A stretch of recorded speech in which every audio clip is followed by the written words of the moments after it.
umuhungu wanjye usoje kwiga urahuraho ntabwo urabeshya. Babana basoje segonderi bashaka guhindura ibintu muri societe, reka mubwire kano kantu. Niba uzi ko wari ufite shiri wawe ku ishuri, ufite nyine umwana muteretana, mubeshye uburyo uzamujyana i Roma kwa papa, uzamukunda kugeza amavuko atwaye ikisi, uwo mwana ntagakiri wawe, ugikubita ikizami cya leta gutyo ukagisoza, uwo mwana wese umusezera byararangiye. Ntagakiri shiri wawe ibyo bintu byihorere.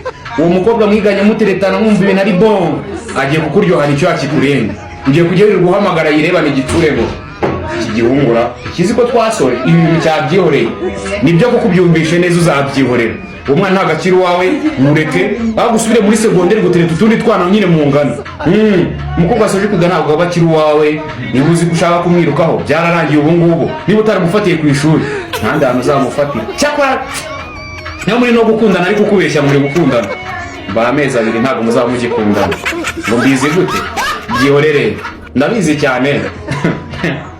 Mr. Rukundo usoje kwiga uzahindura ibintu muri societe. Ntabwo izahindura urabeshya. Aha aho ministirira uribuka cyane ukiga wiga gushobora gusaba ministiri na ministeri uzaba. Byihorere.